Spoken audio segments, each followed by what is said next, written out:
accept it as an actual genuine illness, like how they would, I don't know, accept something like cancer.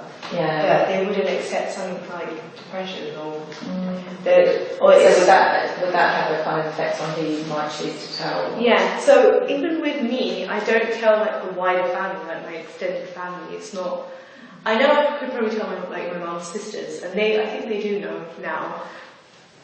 But I won't have a general worry there, but I just know with the rest of my family, it's not a thing that I'm very open with. It's just my immediate family, it's fine, yeah, I can talk about anything with them.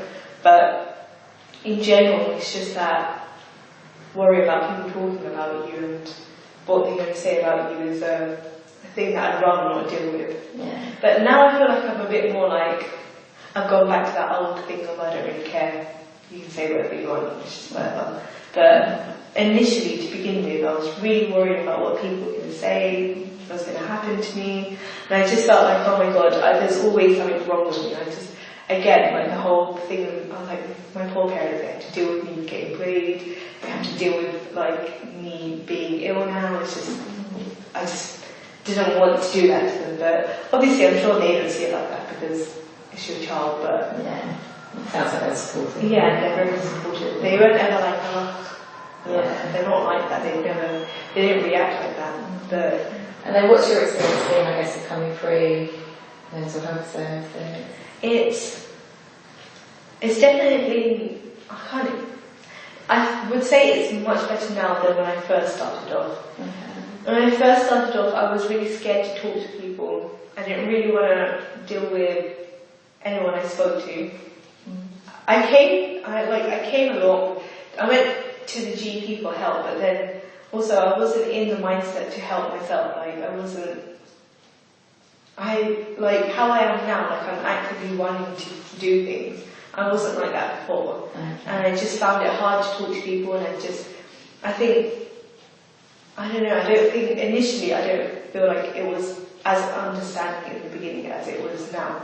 Because now going through this is a bit has been a big help to me, but initially I don't think it was. And what do you think's been helpful?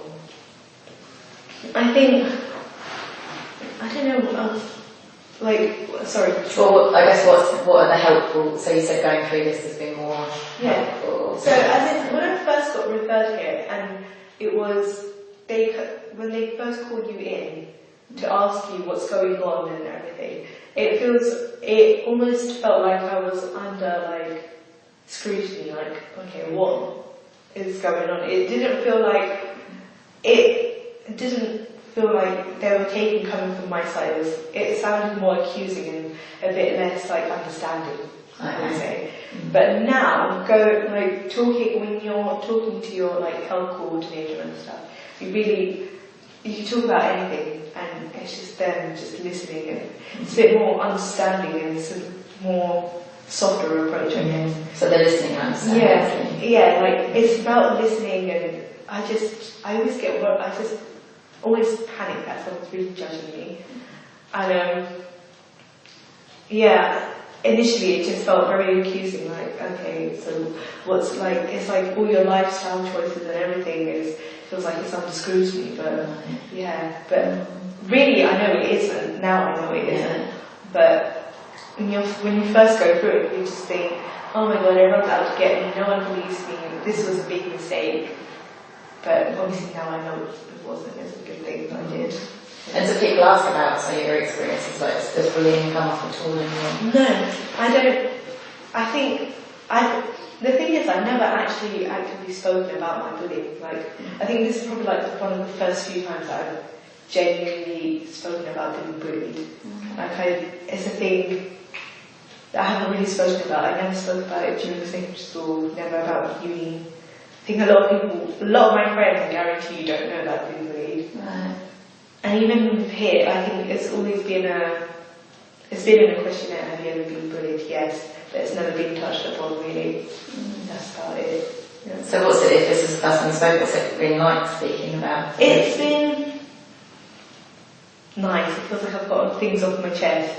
And it feels like even with myself, I feel like I can correlate a lot of my behaviour today from then. like just in general about being open and talking about problems to other people. I can so go back to like how I felt in primary school, and I can still feel that same feeling.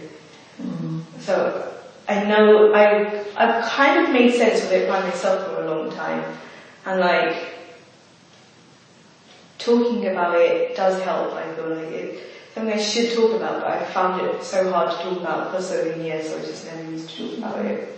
And I think I spent most of my years trying to block it out and trying to ignore it and not deal with it. Like talking about that specifically, that teacher was probably when the first person I told was my sister, and that was literally like a few months ago that I told her, and my sister was just like, I had no clue. And she's like, that's such a horrible thing that a teacher would do things like that. And the thing is, even up until that point, I never thought about it. I just thought, that's genuinely a teacher. And I was like a child. And it's not even like now, where I'm an adult and it's a teacher. I'm a child. I just genuinely didn't know anything. And a teacher's just singling you out.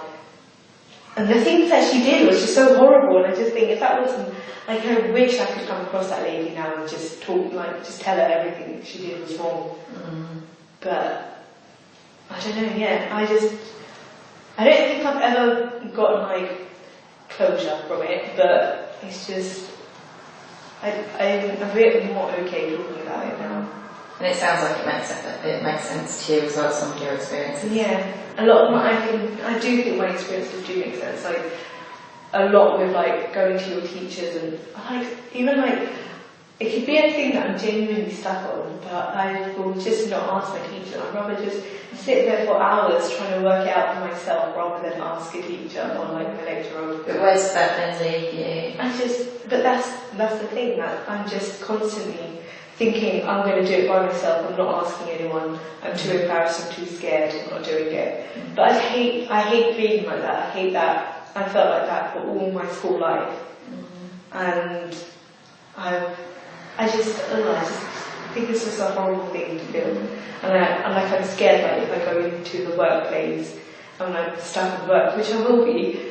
Like, how am I going to go to someone and be like, yeah, I need help on this, and you can't obviously sit down and explain everything that you've gone through for them to understand it. But it's just, sometimes even looking at some of my friends that can easily ask for help, oh yeah, I'm stuck with this, and it might be the smallest thing that they're stuck with, but they can do it with so much confidence without thinking about it. For me to ask for help, I have to think about it. Like, so much overthinking goes into it, and I just think it shouldn't be like that. Okay. So, just quickly then, because you spoke about your voices and kind of feeling quite low in the mood, and then you kind of briefly mentioned paranoia. What kind of things would you feel paranoid about? It was paranoia to do with me, someone is watching me, someone's watching me through my phone, people are like laughing at me, I guess, or there's a van following me. But a lot of paranoia was to do with people like looking at me and laughing at me and watching what I was doing and things like that. Okay. And are there any other experiences that I guess we've not kind of spoken about that are quite relevant, do you think?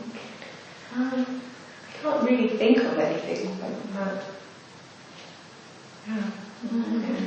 So I guess looking back, is there anything that you would want other people to know who are going through a similar experience? Yeah, I think it's always good to tell someone, and I think it's always just find someone that. But it's hard because I feel like when you can't trust anyone, it's just so hard to talk about it. Like I still have trust issues, but I just feel like even if you mildly trust someone, just talk to someone. I think it does make a difference, but don't give up like I did. Like I felt like I gave up because I didn't want to deal with the hassle. But when you say you gave up, what do you mean? I think when I was going through trying to deal with those girls, I felt like those girls got off very easily. They didn't get told off. They didn't even get like nothing happened. Their parents don't even know that